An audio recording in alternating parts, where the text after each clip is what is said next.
quiet lunch in a small town takes a shocking turn when a racist cop targets a black couple, unaware they are Supreme Court justices. What happens next is a powerful lesson in justice, resilience, and the consequences of unchecked bias. Stay tuned to witness how the tables turn in this gripping story. The late morning sun poured over the winding road as Justice Marcus Gray guided the sleek, understated sedan through the quiet streets of a small, sleepy town. Beside him, his wife, Justice Naomi Gray, gazed out of the window, her smile soft and contemplative. It wasn't often that the couple, both towering figures in the judicial world, had the chance to step away from their responsibilities and simply enjoy a day together. Marcus, in his early 50s, was a tall, broad-shouldered man with smooth, dark skin and an air of quiet authority. His sharp jawline and neatly trimmed salt and pepper beard complemented his thoughtful, steady gaze, a man who carried the weight of justice with dignity and humility. Naomi, equally striking, had a warm, regal presence. Her hair, a natural halo of tight curls, framed her kind yet commanding face. She exuded a blend of compassion and strength that had earned her admiration both on and off the bench. Dressed casually in jeans and crisp button-down shirts, Marcus and Naomi looked like any other couple on a road trip.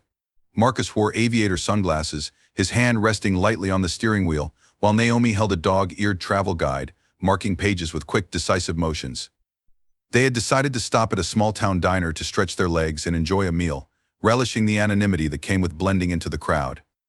The diner came into view, a modest, retro building with a flickering neon sign that read Sonny's Eats. The parking lot held a scattering of pickup trucks and sedans, and the faint hum of conversation drifted through the open windows. Marcus pulled into a spot near the entrance, turning off the engine with a satisfied sigh. As the couple stepped out, a few heads turned. Marcus noticed it immediately, the curious, lingering glances that trailed them as they walked toward the door. He exchanged a knowing look with Naomi, who raised a single eyebrow but said nothing. They were used to it. As two of the most prominent black figures in the judiciary, they had long since learned to navigate the subtleties of being in spaces where they stood out. Inside, the diner was a tableau of small-town Americana red vinyl booths, a jukebox humming faintly in the corner, and the aroma of fried food hanging in the air. A waitress behind the counter greeted them with a hesitant smile before gesturing toward a booth near the window. "Thank you," Naomi said warmly, sliding into the seat opposite Marcus. Their waitress approached, her notepad poised. "What can I get, Wyle?" she asked, her voice polite but guarded. Naomi ordered coffee and a light breakfast, while Marcus opted for iced tea and a hearty plate of eggs and bacon. As the waitress walked away, Marcus leaned back, his eyes scanning the room. "They're staring again," he murmured. Naomi didn't look up from her travel guide. "They're curious," she replied evenly. "It's a small town, Marcus. We're new faces." "Hasem," he said, his tone skeptical. At the counter, Officer Trevor Reed sat nursing a coffee.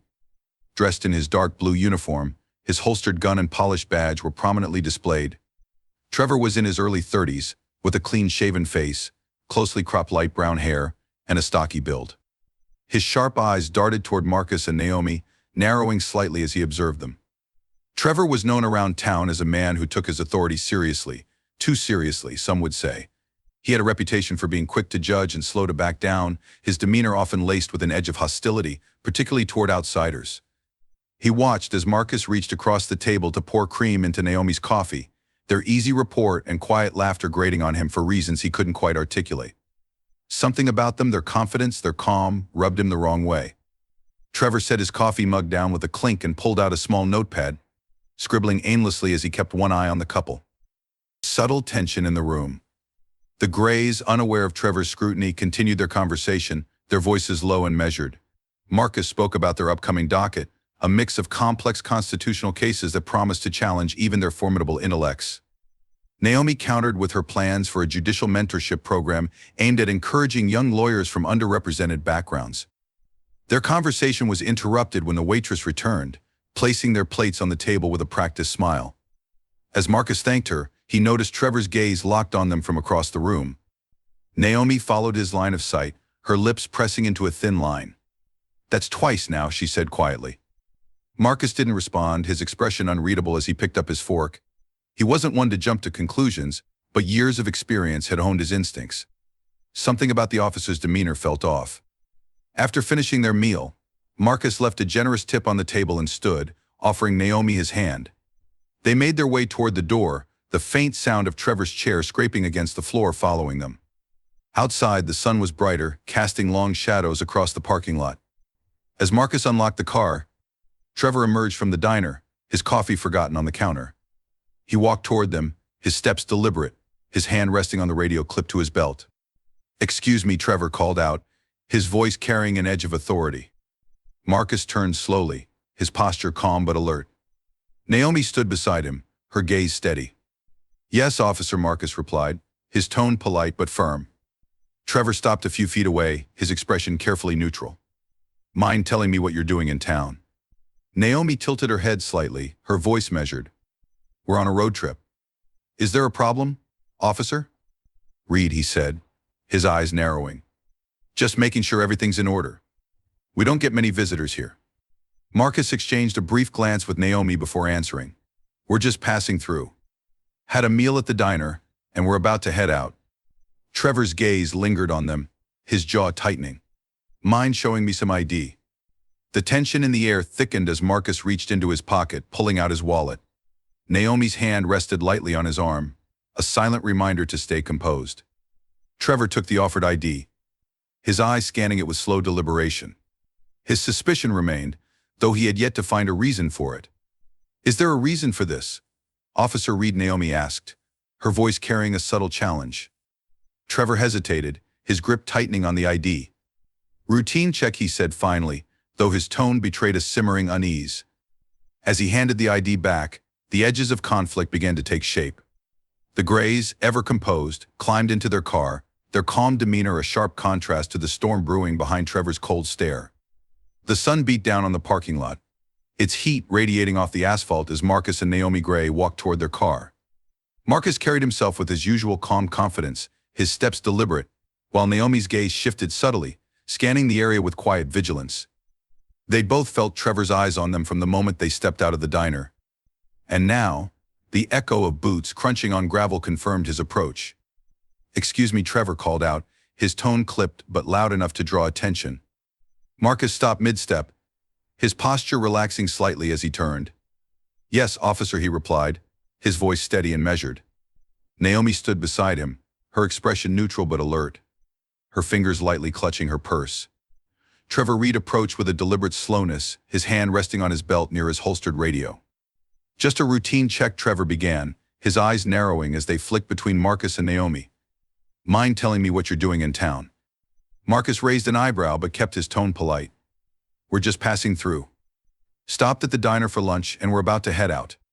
Trevor tilted his head slightly, his lips curling into a faint, mocking smile. "Passing through, huh?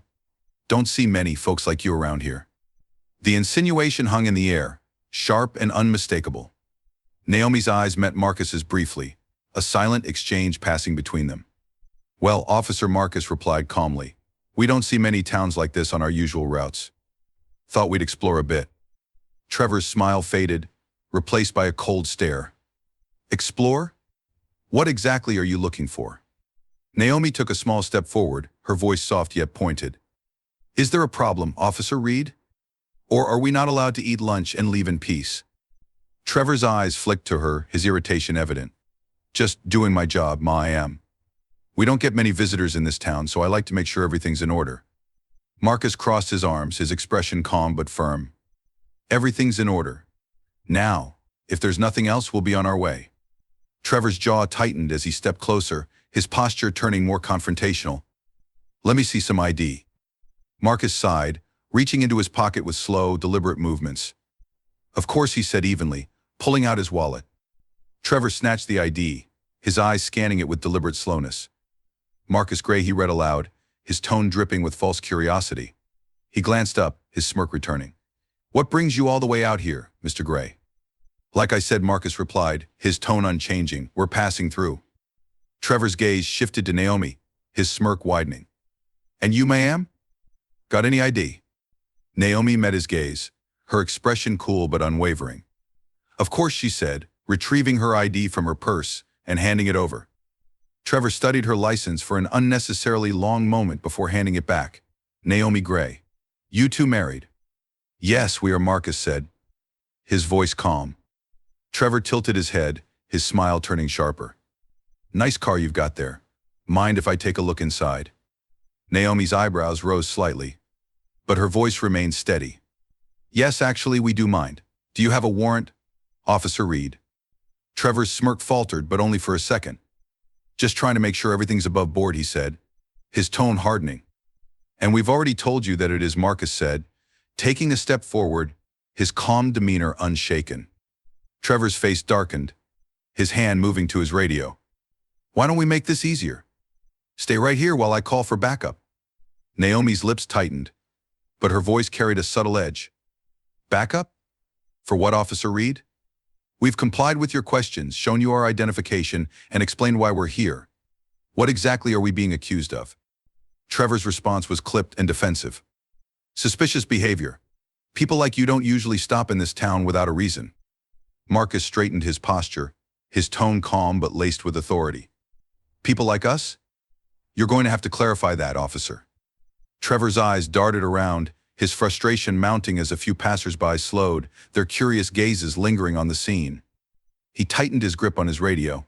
Stay where you are, he ordered, his voice rising slightly. Marcus let out a slow breath, exchanging another glance with Naomi. We're not going anywhere, but this seems more like harassment than a routine check, Marcus said. You watch that tone, Trevor snapped, stepping closer. I'm just doing my job. And we're just trying to go about our day, Naomi interjected, her voice sharp yet composed.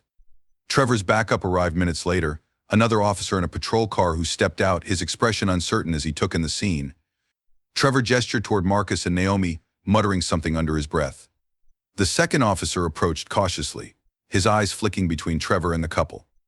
Is there an issue here? The second officer asked, his tone more measured. Routine check, Trevor said dismissively. They've been uncooperative. Marcus stepped forward, his calm gaze fixed on the second officer. We've complied fully, answered every question, and shown our IDs. We've done nothing wrong. The second officer hesitated, glancing at Naomi, who nodded in agreement. Trevor's frustration boiled over. They're acting like they own the place, he muttered, loud enough for the couple to hear. Naomi's composure finally cracked, her voice steady but cutting. And you're acting like you don't know the law. This isn't about a routine check, it's about bias. Let's call it what it is. Trevor's face reddened, but before he could respond, a bystander stepped closer, their phone raised. I've been recording this whole thing, the bystander said loudly. Why, all better watch yourselves. The atmosphere shifted as murmurs spread among the growing crowd.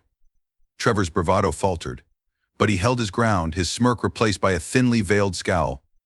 Marcus and Naomi stood tall, their presence calm yet commanding as they waited for the situation to unfold. Are we free to go? Marcus asked, his voice carrying an unmistakable note of finality.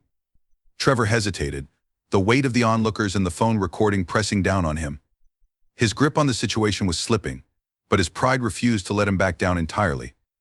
The tension hung heavy in the air, the power dynamics shifting subtly as Marcus and Naomi's unwavering composure began to erode Trevor's authority. The air in the parking lot grew heavier, the sun beating down as Trevor Reed's frustration reached its breaking point. His jaw tightened as he stared at Marcus and Naomi, their unyielding composure a stark contrast to his simmering anger. The second officer stood nearby, his face uncertain, as the tension crackled between the parties and the crowd slowly grew. Trevor's voice cut through the murmurs of the onlookers. You know what?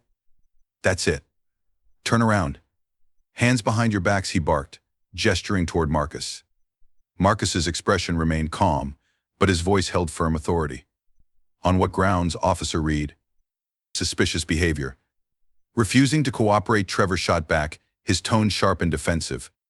Naomi stepped forward, her chin held high. We've done no such thing. You're escalating this without cause. Trevor ignored her, pulling out handcuffs and stepping toward Marcus. Turn around now. The second officer's hesitation was palpable as he glanced at the onlookers, some of whom were raising their phones to record. Trevor, maybe we should. No, Trevor snapped, cutting him off. We're doing this by the book. Marcus exchanged a brief glance with Naomi, a silent conversation passing between them.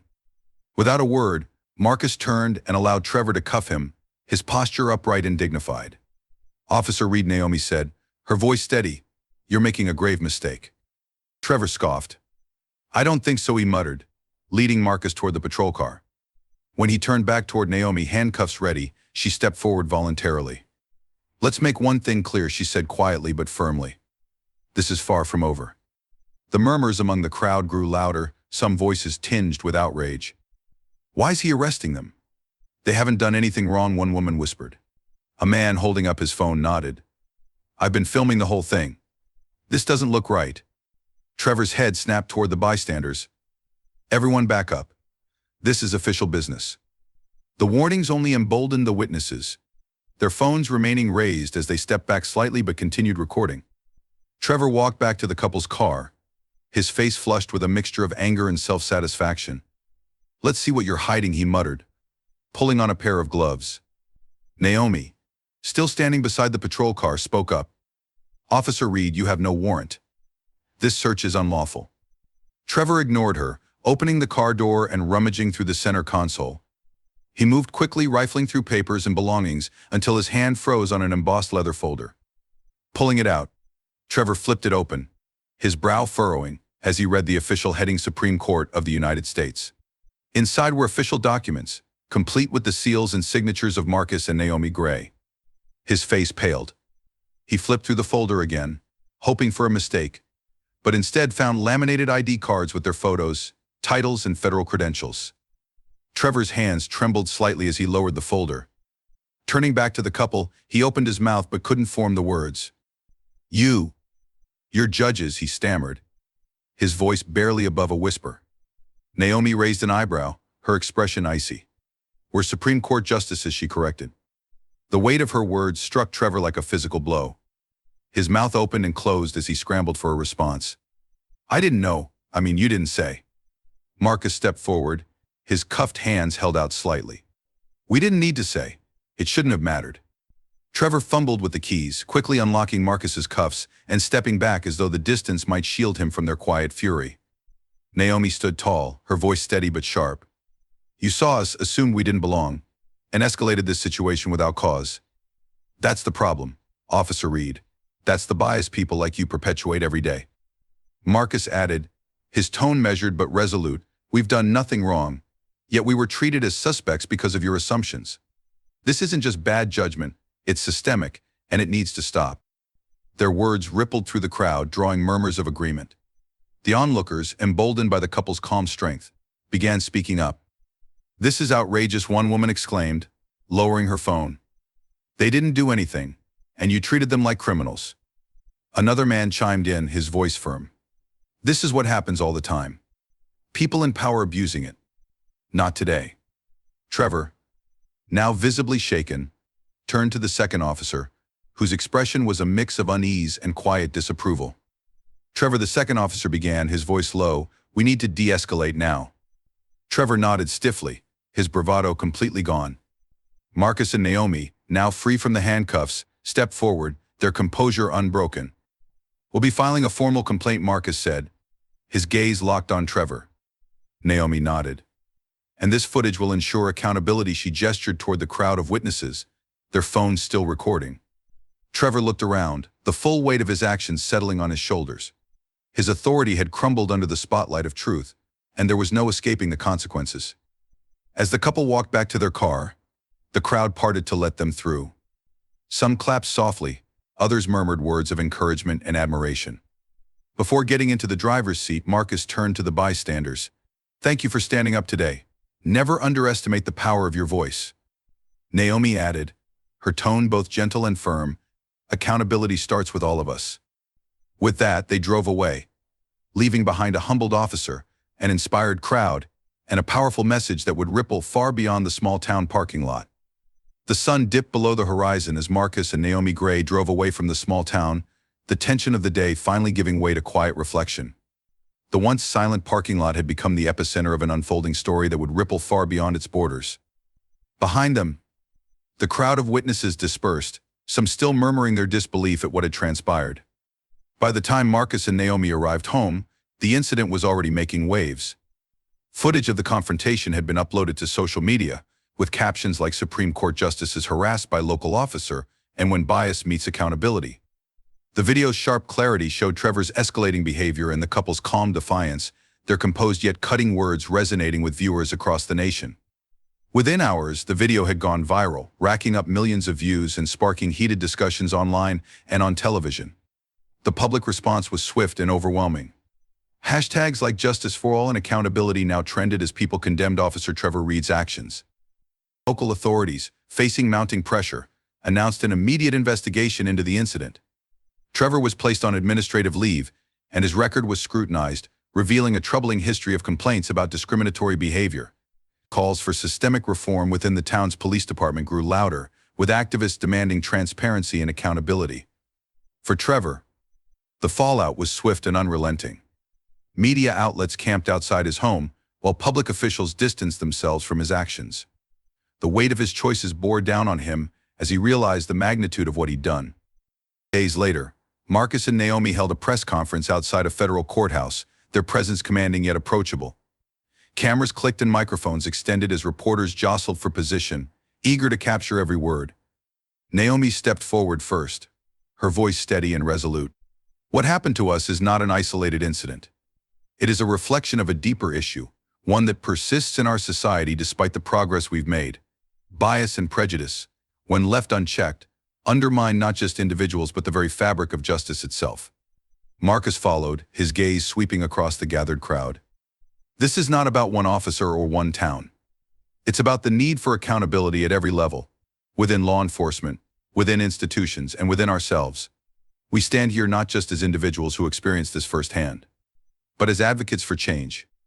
We urge every person to speak out against injustice, no matter how small it may seem. The couple's words resonated deeply, sparking renewed conversations about systemic racism and the abuse of power. Advocacy groups used the incident as a rallying point, organizing forums and pushing for policy changes that emphasize transparency and equity in law enforcement. Back in the small town, the atmosphere had shifted. The incident forced many residents to confront uncomfortable truths about their community. Conversations about bias, both implicit and explicit, began to take place in living rooms, town meetings, and church halls. The local police department announced new training programs focused on de-escalation and cultural competency, pledging to rebuild trust with the community. Some officers welcomed the changes while others resisted, but the pressure from the public left no room for complacency. Witnesses from the parking lot also reflected on their roles. A young woman who had hesitated to speak up during the confrontation posted her own video online. "I saw what was happening, and I didn't say anything until others did. I'm ashamed of that, but I won't stay silent again. We all have a responsibility to stand against injustice." Her post went viral, inspiring others to share their own commitments to speaking out in moments that mattered. In the quiet of their home, Marcus and Naomi sat together in their study, the glow of a desk lamp illuminating the room. Naomi leaned back in her chair, her hands folded in her lap, while Marcus gazed out of the window, his expression thoughtful. "That officer wasn't the first, and he won't be the last," Naomi said softly, breaking the silence. Marcus turned to her, his eyes filled with both determination and weariness. "No, he won't. But today was a reminder that staying silent isn't an option for us, for anyone." Naomi nodded, a faint smile touching her lips. "We're in a position to make a difference. Every ruling, every speech, every action, it matters." Marcus reached over, taking her hand in his. "And we'll keep doing it together." Their shared resolve was palpable, a quiet but powerful testament to their commitment to justice. The next morning, Marcus and Naomi returned to their roles on the Supreme Court bench with a renewed sense of purpose. As they walked into the courthouse, they passed by a group of young law clerks who greeted them with admiration and respect. One clerk, a young black woman, approached Naomi with wide eyes. "Justice Gray, I just wanted to say thank you.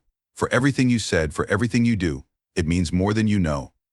Naomi smiled warmly, her hand resting briefly on the clerk's shoulder. "It's a team effort. Keep working hard, you're part of this too." As the couple entered the courtroom, the weight of their positions felt lighter, their path clearer. They were more than just arbiters of the law. They were symbols of resilience, advocates for change, and proof that justice could prevail when faced with adversity. The video of their incident remained a powerful symbol, shared in classrooms, community meetings, and online forums as an example of both the challenges and the potential for progress in addressing systemic issues. Marcus and Naomi's story became a rallying cry for those who sought to make their voices heard, inspiring a new generation to stand against prejudice and work toward a more just society. As the days turned into weeks, the memory of that tense afternoon in a small town parking lot became more than just a moment in time. it became a movement. If this story resonates with you, don't forget to like the video, share it to inspire others, and subscribe for more powerful stories that highlight justice and resilience. We'd love to hear your thoughts, so leave a comment below and join the conversation.